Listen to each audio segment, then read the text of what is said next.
Assalamualaikum warahmatullahi wabarakatuh. Berdirinya kami di sini akan mempresentasikan hasil studi kasus PT Indofood yang beranggotakan Saya Pratama Ramadanza, absen 5. Saya Ladiana Kristen, absen 14. Saya Nabila Fernisa, absen 20. Saya Ronald Maulana, absen 25. Baik, bisa dimulai dari yang pertama.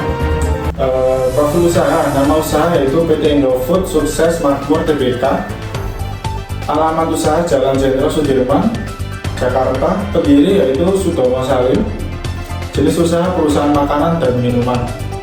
Untuk bentuk badan usaha itu PT, yaitu perseroan terbatas. Untuk visi dan misi yaitu memberikan solusi berkelanjutan untuk kebutuhan pangan.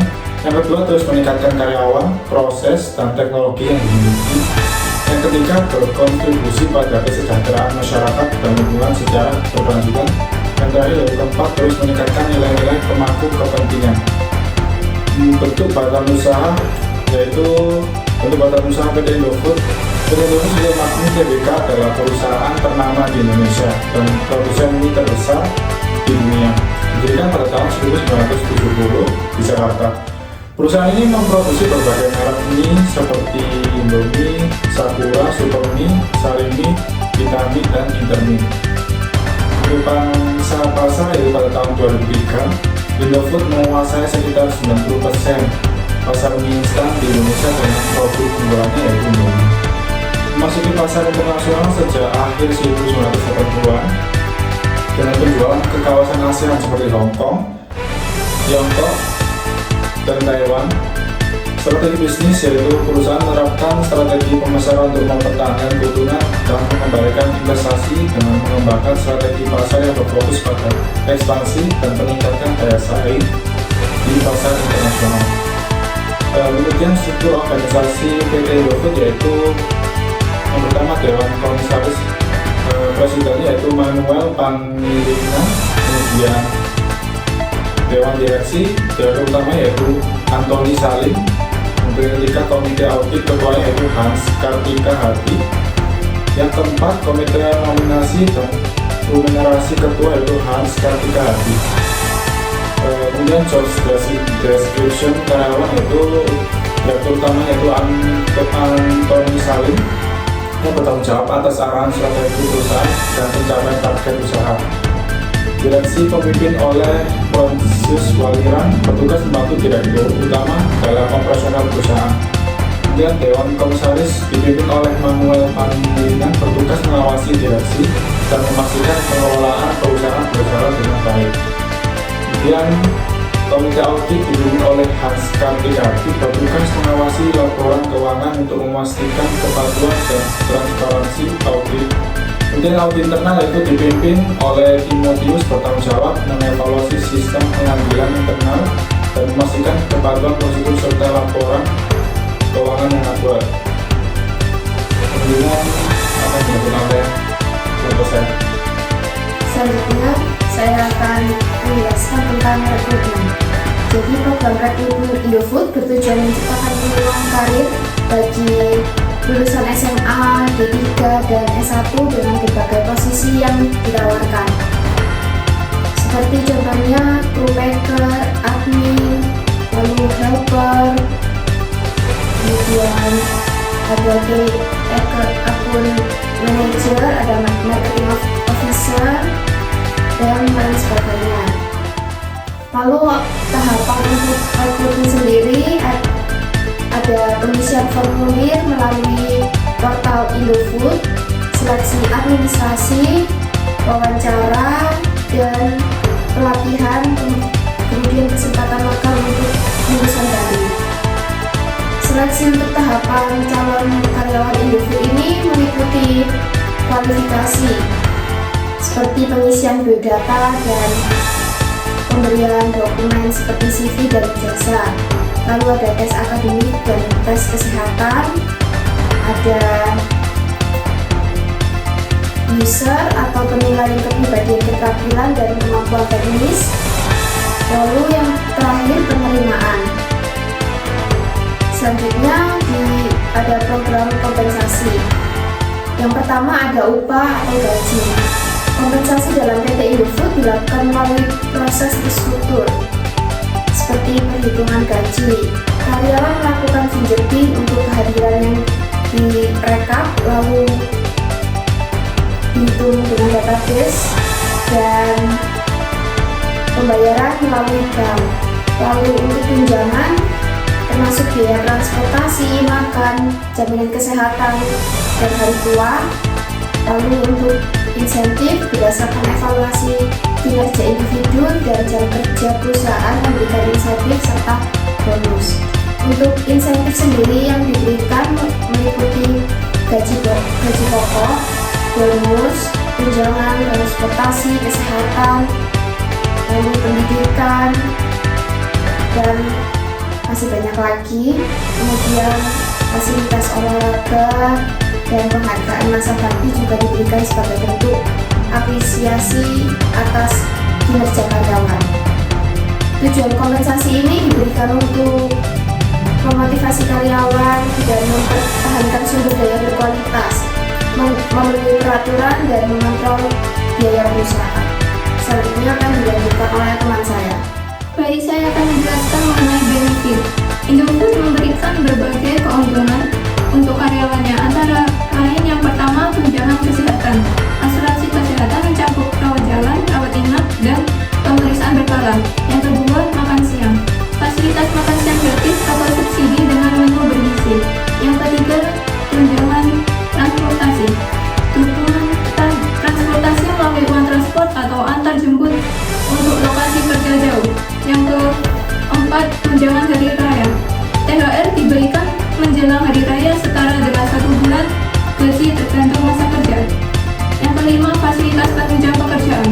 Peralatan modern seperti komputer, ruang istirahat, fasilitas olahraga, dan pelatihan reguler. Yang keenam, pelatihan dan pengembangan karir. Program pelatihan baik teknis maupun soft skill termasuk beasiswa. Yang ketujuh, bonus kinerja.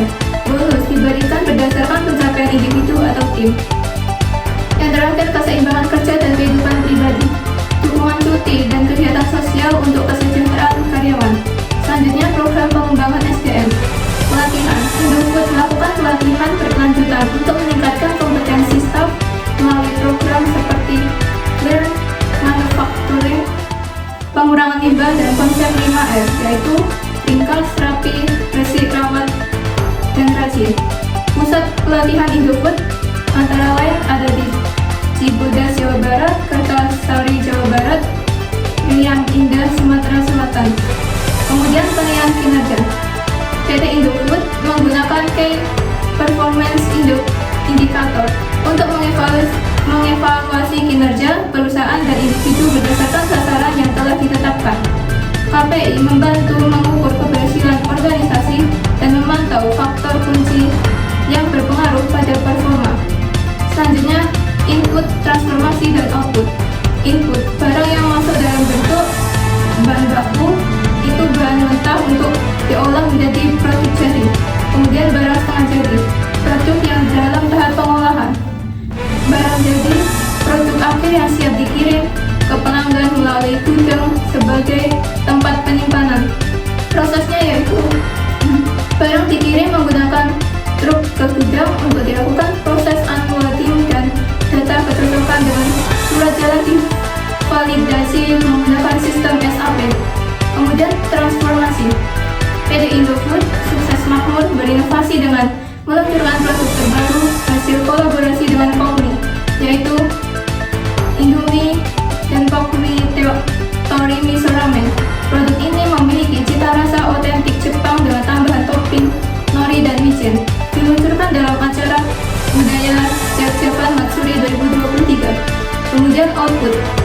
Output yang dihasilkan adalah mie instan dan pakan ternak dengan produktivitas yang dihitung dari perbandingan total input dengan total output. Penurunan produktivitas dapat dipengaruhi oleh faktor manusia, mesin, dan material. Strategi rantai pemasokan. Definisi rantai pemasokan yang pertama itu rantai pasok adalah aktivitas dari hulu ke hilir dalam proses produksi dan distribusi, meliputi pengangkutan bahan baku, produksi, dan distribusi hingga ke konsumen akhir. Elemen dalam dalam rantai pasok, yaitu supplier, manufaktur, distributor, retailers, dan customer. Ada 3 macam hal yang harus dikelola dalam rantai pasok, yaitu yang pertama, aliran barang dari hulu ke hilir. Yang kedua, aliran keuangan dari hilir ke hulu. Yang ketiga, aliran informasi yang mengalir dua arah dari hulu ke hilir atau sebaliknya. Selanjutnya akan dijelaskan oleh teman saya. Baik, selanjutnya saya akan menjelaskan tentang segmenting, targeting, dan positioning. Yang pertama ada segmenting dibagi menjadi 3. Yang pertama adalah segmentasi geografis. Indomie memiliki jaringan distribusi yang luas di seluruh Indonesia sejak 2005. Dengan banyak gudang strategis di area dengan banyak outlet, penjualan juga menambah ke negara seperti Nigeria, Singapura, Malaysia, Arab Saudi, dan Amerika Serikat. Indomie disesuaikan dengan cita rasa lokal masing-masing daerah. Yang kedua ada segmentasi demografis, meliputi usia remaja 15-24 tahun merupakan konsumen utama dengan inovasi seperti Indomie Noodles untuk anak-anak. Jenis kelamin cocok untuk semua jenis kelamin. Selanjutnya ada pendapatan dan pendidikan. Harga ekonomis menjadikan Indomie terjangkau untuk semua kalangan dari anak kos hingga keluarga. Selanjutnya ada segmentasi psikografis, ditujukan untuk masyarakat dengan gaya hidup praktis dan konsumtif. Selanjutnya ada targeting. Target utama semua usia kecuali bayi dan balita. Varian khusus seperti Indomie Noodles difokuskan pada anak-anak. Berbagai inovasi dilakukan dengan varian seperti Indomie goreng, kuah, bumbu, pasta Asia, mie keriting, real meat, dan big meat. Selanjutnya ada positioning. Indomie adalah market leader di Indonesia karena sebagai mie instan pertama hadir di pasar lokal dan strategi pemasaran yang efektif.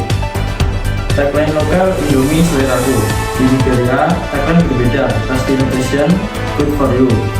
Indomie mempromosikan keberagaman rasa melalui selera Nusantara sebagai eksplorasi kuliner khas Indonesia. Yang selanjutnya ada bauran pemasaran. Terdapat produk yang pertama, Indomie dengan berat 85 gram atau versi jumbo 120 gram memiliki berbagai varian rasa yang menyesuaikan lidah konsumen Indonesia. Yang kedua ada price, harga mulai dari 1.500 sampai 3.500 per bungkus. Dijual satuan atau paket ekonomis 5 bungkus atau 30 sampai 40 bungkus.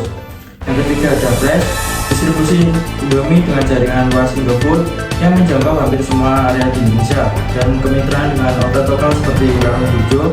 Yang keempat ada promotion. Strategi promosi mencakup iklan TV, spanduk bertema Indomie di Burjo, serta ajang single dance untuk pelajar SMA. Yang terakhir ada permodalan. Modal sendiri 2018 83,69%, semester 1 2024 atau bulan Januari sampai bulan Juni. Laba bersih sebesar 3,5 triliun, penurunan 38% dari 5,7 triliun. Penjualan itu konsolidasi mengalami peningkatan 1% menjadi Rp 111,70 triliun dibandingkan 110 triliun pada 2023.